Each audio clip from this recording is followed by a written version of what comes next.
Prezident İlham Əliyevin Azərbaycan Milli Elmlər Akademiyasının tədbirində Azərbaycan dilinin qorunması ilə bağlı çıxışı maraqla qarşılanıb. Son illər rus dilinin məktəblərdə, idarələrdə və gündəlik məişətdə artan təsiri fonunda səsləndirilən fikirlərin təsadüfi olmadığı bildirilir. Ölkə başçısının ana dili ilə narahatlığı bununla bağlı ola bilərmi?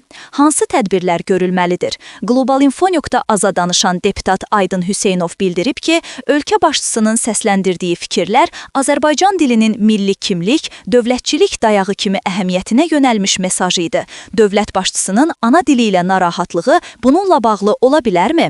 Hansı tədbirlər görülməlidir? Globalinfo.az-a danışan deputat Aydın Hüseynov bildirib ki, ölkə başçısının səsləndirdiyi fikirlər Azərbaycan dilinin milli kimlik, dövlətçilik dayağı kimi əhəmiyyətinə yönəlmiş mesajı idi. Dövlət başçısının Azərbaycan dili bizim varlığımızın əsas sütunudur sözləri əslində təkcə dilə sevgi bəyanatı deyil, həm də çağırışdır. Bu, dilin qorunması, tədrisi və istifadəsinin hər sahədə üstün mövqeyə gətirilməsi istiqamətində xəbərdarlıqdır.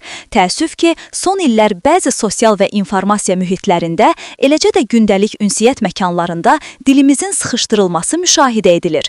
Bəzi şəhər məktəblərində, idarələrdə və media platformalarında rus dilinin üstünlük qazanması bu narahatlığın səbəblərindən biridir.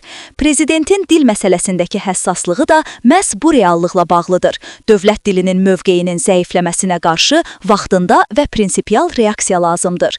Deputat bildirib ki, Azərbaycan dilinin güclənməsi üçün təkcə qanunlar yox, ictimai münasibət formalaşdırılmalıdır.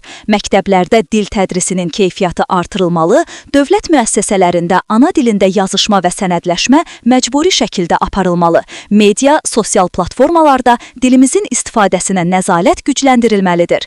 Gənclərin ana dilinə marağını artırmaq üçün müasir formatlarda, rəqəmsal tədris platformalarında, audio-vizual mediada və sosial şəbəkə məzmunlarında dilin təşviqi vacibdir. Prezidentin bu yöndəki mesajı bir mənada milli məsuliyyət çağırışıdır. Dövlət dili məsələsi təkcə filoloqların və ya pedaqoqların işi deyil, hər bir vətəndaşın mənəvi borcudur.